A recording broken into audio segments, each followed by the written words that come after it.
Salatullah, salamullah ala toha rasul Muhammadin sallallahu alaihi wasallam wa alihi wasallam wa qarabati wa ibadi ajma'in wa ila muslimin kita berubati bila kita bermasyayikh wa ustadzi wa usuli wa kutuhim wa jami'na syayikhina wa ustadzina wa usuli wa kutuhim wa jami'na alamitana wa manfaati wa qarabati ajil kita wa adil fi dunia wal akhirah. Al-Fatihah. A'udzu billahi minasyaitonir rajim. Bismillahirrahmanirrahim. Alhamdulillahirabbil alamin. Arrahmanir rahim. Maliki yaumiddin. Iyyaka na'budu wa iyyaka nasta'in. Ihdinas siratal mustaqim. Siratal ladzina an'amta 'alaihim ghairil maghdubi 'alaihim waladdallin. Bismillahirrahmanirrahim. Qala al-mu'allif rahimahullah wa nafa'ana wa nafa'ani bi ulumi fid dharain amin ya rabbal alamin. Faslun wasara itu wujubi sholati. Wasara itu wujubi sholati, dan adapun syarat-syarat wajibnya sholat itu salah satu asya, ada 3 perkara.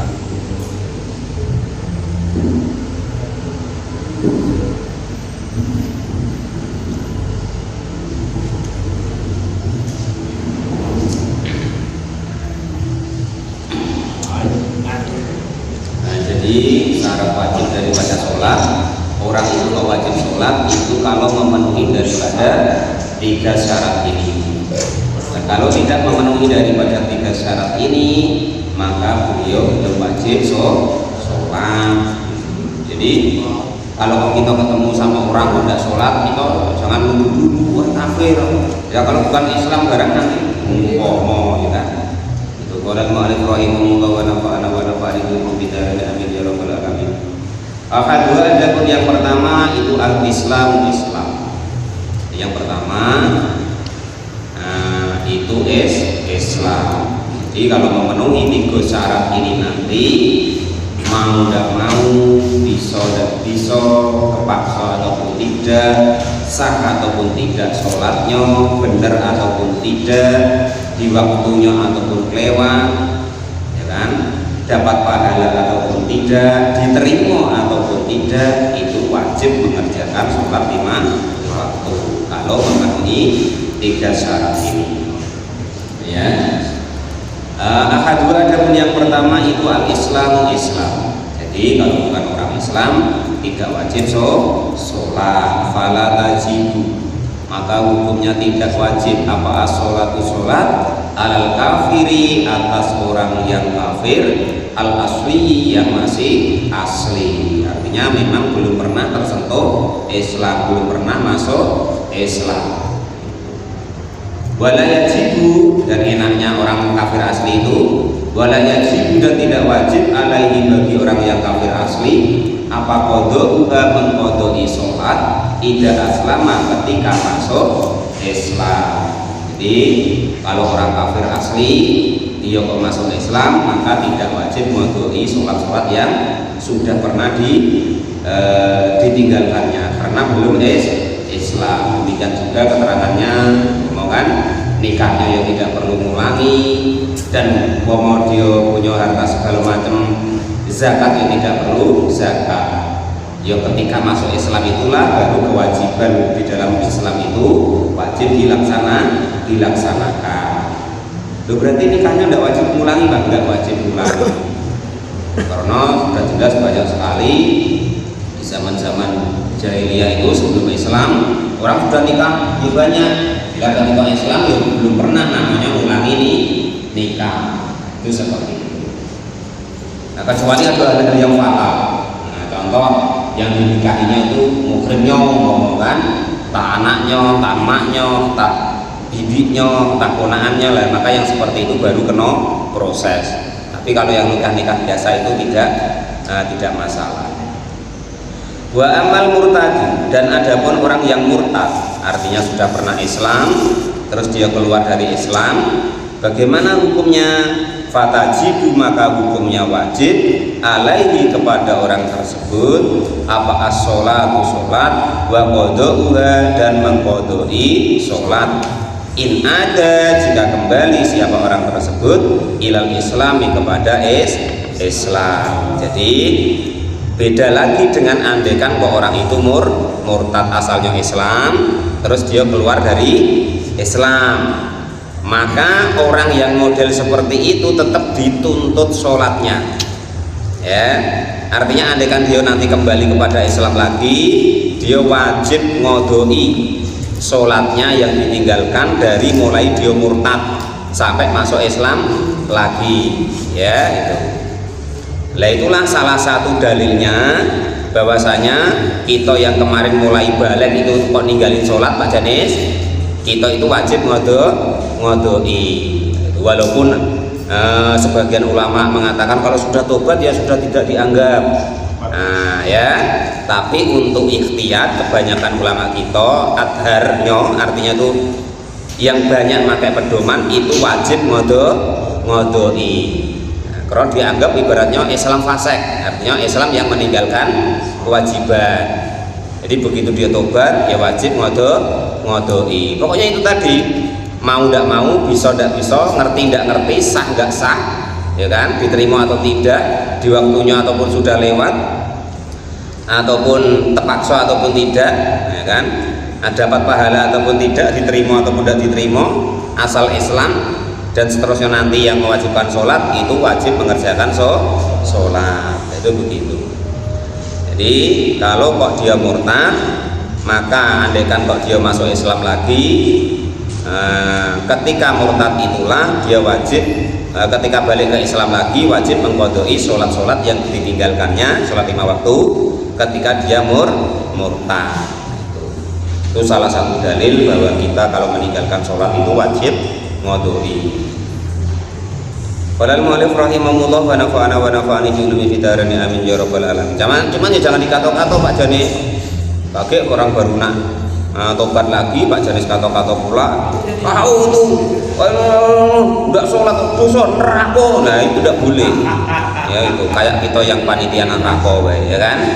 Pokoknya urusan menghakimi, urusan menilai itu urusannya Allah Subhanahu wa Ta'ala. Urusan kita saling kenal, saling menasehati, saling bantu dan sebagainya, ya, bukan menilai, bukan menghakimi.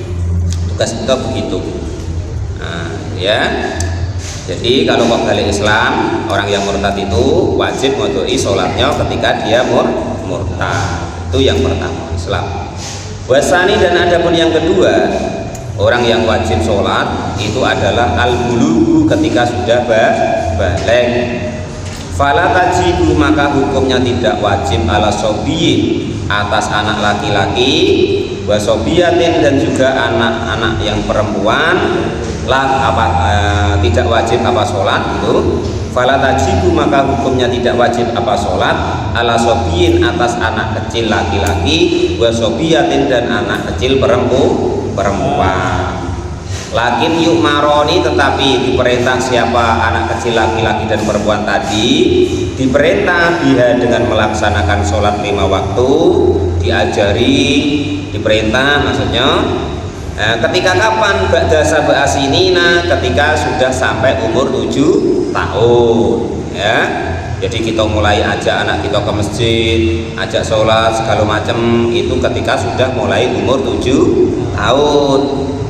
Itu in hasola, jika kok berhasil apa tamyiz biha dengan umur 7 tahun. Wa illa, maka jika kok belum tamyiz, babak dan tamyizi, maka setelah tamyiz itu begini loh. Jadi anak itu bisa membedakan ini kotoran, ini makanan, ini pakaian. Nah itu hal-hal yang seperti itu bisa membedakan, itu disebut namanya anak itu sudah tamyiz, tahu kalau ini namanya duit, ini namanya batu, segala macam. Seperti itu namanya tamyiz. Walaupun sudah umur 7 tahun, kan ada yang agak-agak lolo anak itu, maka itu belum dikatakan tamyiz. Masih belum bedakan taek kerbu ya dikiranya coklat masih dimakannya umpama kan. Dan yang model seperti itu ya belum dinamakan tamyiz. Itu antara nasi dengan bukan nasi tidak tahu, ya kan. Qala al-mu'allif rahimahullah, itu namanya tamyiz. Dan itu sebagai batasan untuk kita, ya. Jadi mulai kita aja anak kita kenalkan dengan sholat loh, ini khusus sholat ya. Kenalkan khusus sholat itu ketika mulai umur 7 tahun. Jangan terbalik Pak Janis, ya kan? Masih kecil, masih merusui orang. Karena biasanya kalau sudah umur 7 tahun itu sudah bisa dibilangin, nah jangan di masjid jangan begini ya, harus begini. Itu biasanya sudah tahu. Tapi kalau sebelum itu ya sekena dia. Nah itu jangan terbalik, sebelum itu kita ajak ke masjid terus ya kan, atau ke musola terus, ajak sholat terus, setelah umur 7 tahun malah kita lepaskan, itu terbalik ya. Itu kita tidak sesuai dengan harapan maksudnya, nanti kita kecewa di akhirnya, anak kita nantinya tidak tahu tentang sholat. Nah itu begitu ya. Walal mu'alif rahimahullah wa nafa'ana wa nafa'ani bi ulumi fitarini amin ya rabbal alamin. Wa yudribani, dan dipukul siapa kedua anak laki-laki dan perempuan tadi, ala tarkiha, atas meninggalkan sholat 5 waktu, ba'da kamali asrosinina, setelah sempurnanya umur 10 tahun. Kalau kok sudah umur 10 tahun harus agak dikerasin. Jangan ibaratnya kita lalai orang tua tuh ya. Anak kita sudah 10 tahun tidak sholat kita biarin baik. Nah itu nanti disitulah letak tanggung jawab kita, disitulah letaknya nanti tuntutan Allah kepada kita tentang amanah masalah anak. Nah itu, jadi jangan coba-coba kita sawit openin segala macam, mobil segala macam, anak ndak diopenin, entah sholat entah belum. Nah, itu harus kita usahakan untuk semaksimal mungkin ya kan. Wayahnya sore kita masih di kebun segala macam, tidak tahu anak kita tadi sudah sholat atau belum. Wayahnya ngaji, entah tahu entah tidak anak kita, wah karena sudah ada gurunya. Nah, guru itu cuma bantu kita, orang tua yang aslinya berkewajiban didik anak itu adalah orang tuanya itu. Nah, macam itu Pak RT ya. Jangan kaki nuntut gurunya terus ya. Guru itu kita berutang jasa sama beliau-beliau, sampai akhirat pun kita masih utang sama beliau-beliau. Nah, itu seperti ini. Qala al-mu'allif rahimahullah wa nafa'ana wa nafa'ani bi ulumi fitarini amin ya rabbal alamin. Loh tapi Pak sudah dapat gaji yang mana? Pomolah ngaji sudah maghrib bisa pami katanya. Loh itu Pak dari desa insentif. Lah kira-kira Pak Janis sanggup itu digaji apa 200 sama Pak RT ya. Nah digaji 200 itu ngajar anak-anak sebulan, kadang telat.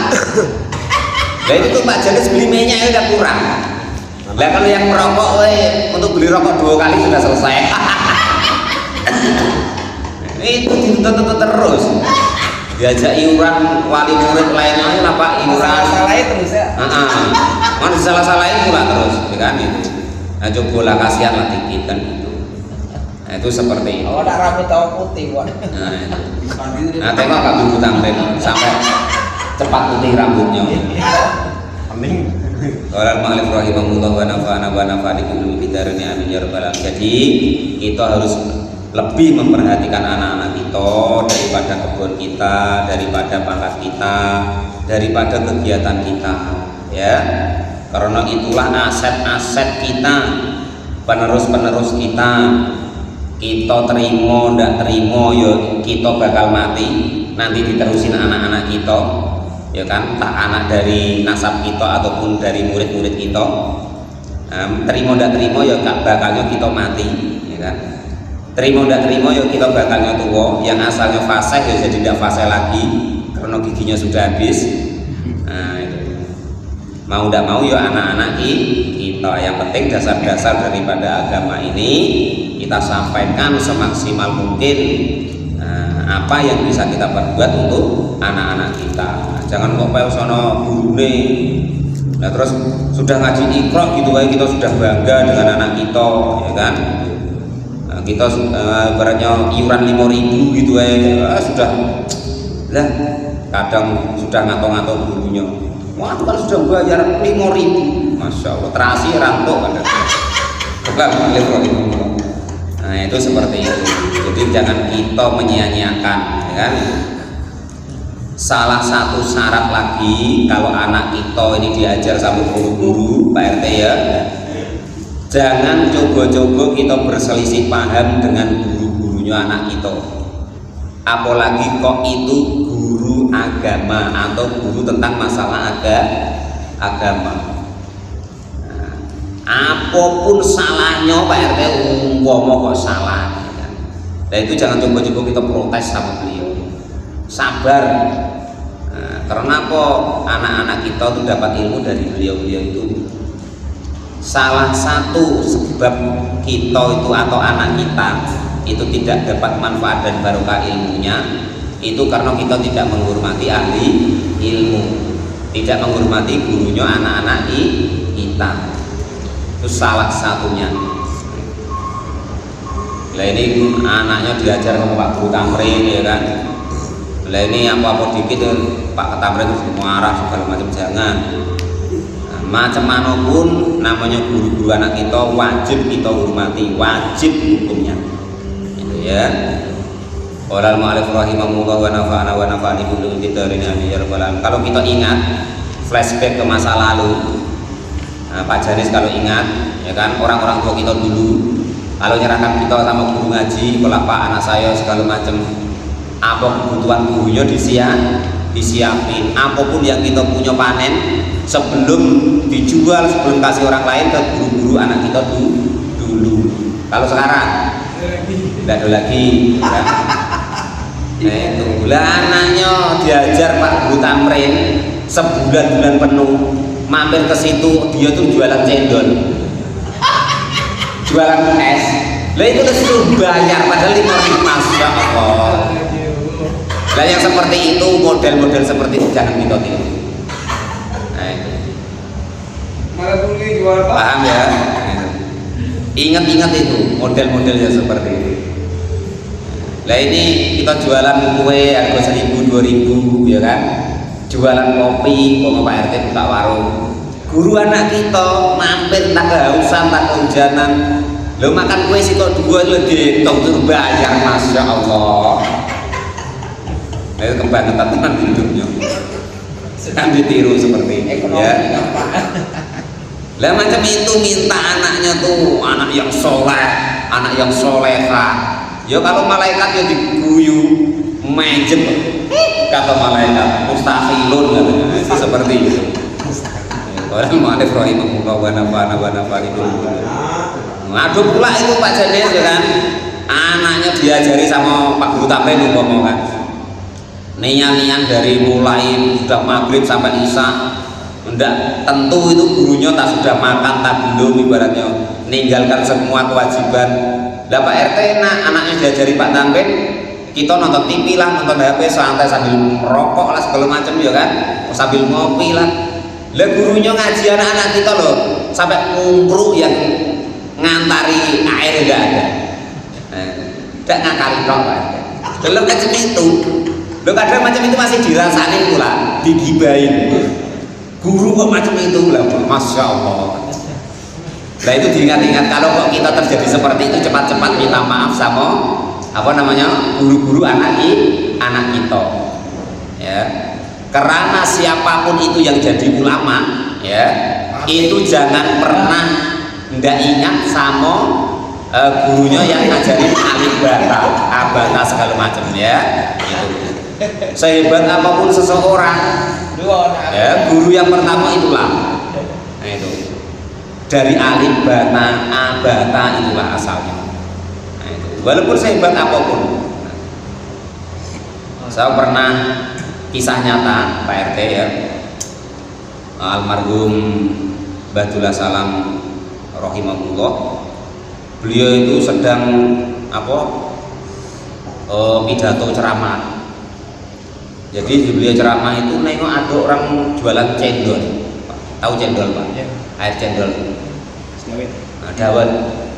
Begitu beliau menengok beliau itu langsung turun dari ceramah, nyium tangannya. Nah, rupanya beliau itu dulu ketika Mbah Dullah Salam itu kecil, nah itu beliau itu yang ngajarinya. Nah itu. Qala al-mu'allif rahimahullah wa nafa'ani kullu bi dzikrihi amin ya rabbal alamin. Karena masdarul ilmi, awal dari keluarnya ilmu dari beliau-beliau itu. Jadi kita jangan sampai meremehkan guru-guru Iqra gitu ya. Dan kita jangan gengsi. Nanti Pak Guru, Pak Muklis sudah imam ya kan, ngajari Iqra malu. Pak Guru Tamrin Pak SPDI sarjana ya kan, ngajari Iqra malu. Jangan pernah. Itulah yang pokoknya mantapnya, tidak bisa dibandingkan dengan guru yang apapun ya. Jadi yang pertama tadi perkara anak-anak umur 7 tahun harus kita mulai ajari sholat, yang biasanya ke masjid mulai diajak ke masjid. Andai kan kalau sudah umur 10 tahun dia belum sholat ya kan, jangan sampai tidak kita perhatikan. Kalau perlu kita marahi, kalau perlu kita pukul ya. Maksudnya mukul tuh mukul mendidik, bukan mukul nyacatin atau mukul karena benci ya kan, mukul karena mendidik. Nah itu maksudnya begitu. Qala al-mu'allif rahimahullah wa nafa'ani bi ulumi fitarini amin ya rabbal alamin. Jangan sampai karena kesibukan kita yang segala macamnya sehingga kita lalai dengan anak kita ya kan, lalai dengan anak kita sehingga kita nanti menyesal di dalam akhirnya. Qala al-mu'allif rahimahullah wa nafa'ani bi ulumi fitarini amin ya rabbal alamin. Dan masalah anak itu kita harus flashback kembali kepada yang diajarkan baginda Nabi, yaitu anak kita itu andaikan umur 0, mulai dari umur 0 sampai umur 7 tahun, laki-laki maupun perempuan itu harus kita perlakukan sebagai raja atau ratu. Artinya apapun permintaannya itu kita turuti, kita layani. Lah mulai umur dari 7 tahun sampai umur 14 tahun harus kita perlakukan sebagai budak atau hamba saya atau pesuruh kita. Nah disitulah mulai. Nah itu ya, jangan sampai dimanjo-manjoi. Nah nanti kita yang menyesal di akhirnya. Nah itu kalau sudah umur 7 sampai 14 tahun. Dari 14 tahun sampai umur kira-kira 17 tahun harus kita buat dia itu perlakukan dia sebagai kawan kita. Nah, ya, sampai umur 17 tahun. 17 tahun ke atas sampai tidak ujungnya harus kita perlakukan sebagai saudara. Nah itu kita perlakukan sebagai saudara. Pertama 0 sampai 7 tahun kita perlakukan sebagai raja atau ratu. 7 sampai 14 tahun kita perlakukan sebagai budak atau hamba saya atau pesuruh kita. Kok kita didiknya nih ya. Nah, 14 sampai 17 tahun atau taruhlah 12 sampai 17 tahun kita perlakukan sebagai kawan kita. Nah, setelah itu dan seterusnya itu kita perlakukan sebagai saudara. Itu rumusnya begitu. Qala al-mu'allif rahimahullah wa nafa'ani bi ulumi fitarini amin ya rabbal alamin. Jangan sampai Pak RT anak kita tuh enggak pengagum kita ya. Jangan sampai anak itu ngagumkan orang lain, enggak kagum dengan orang tuanya lah repot. Qala al-mu'allif rahimahullah wa nafa'ani bi ulumi fitarini amin ya rabbal alamin. Itu yang nomor 2. Yang pertama Islam, yang kedua balik seperti tadi keterangannya. Wasalisu, dan adapun yang ketiga itu al-aqlu, berakal. Fala tajibu, maka hukumnya tidak wajib apa sholat ala majnunin, atas orang gila. Wa qauluhu wa huwa haddu taklifi. Dan dawuhnya Kiai Musonef, kata-kata wa haddu taklifi itu sakitun gugur atau tidak ditulis fi ba'dinuskil matani, di sebagian usahanya kitab matan. Maksudnya di kitab lain kata-kata wa haddu taklifi maksudnya yang disebut mukallaf atau taklif ya, itu adalah Islam balik berakal, itu disebut orang mukallaf. Kalau kita sering dengar kata-kata mukallaf itu apa sih? Berarti Islam balik berakal ya itu. Kalau kita sering dengar kata-kata mumayyiz atau tamyiz, maka itu tadi seperti itu. Anak itu bisa bedakan ini kotoran, ini makanan, ini duit, ini pakaian. Nah itu namanya mumayyiz. Nah itu seperti itu. Nah jadi istilah-istilah seperti itu kan sering kita dengar tapi kita tidak tahu maksudnya. Nah, itu seperti itu. Jadi syarat wajibnya sholat, orang itu wajib mengerjakan sholat, tidak boleh ditinggalkan itu kalau memenuhi 3 syarat. Yang pertama, dia beragama Islam. Yang kedua, dia sudah sampai balik.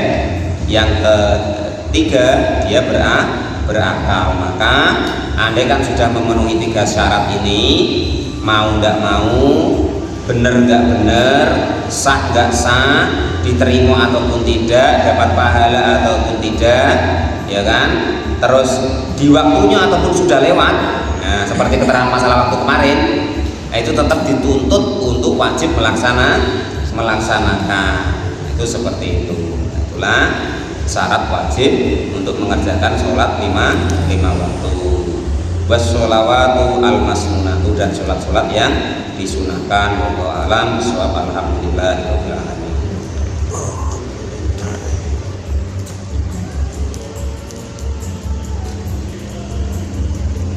Emang ngorok pula.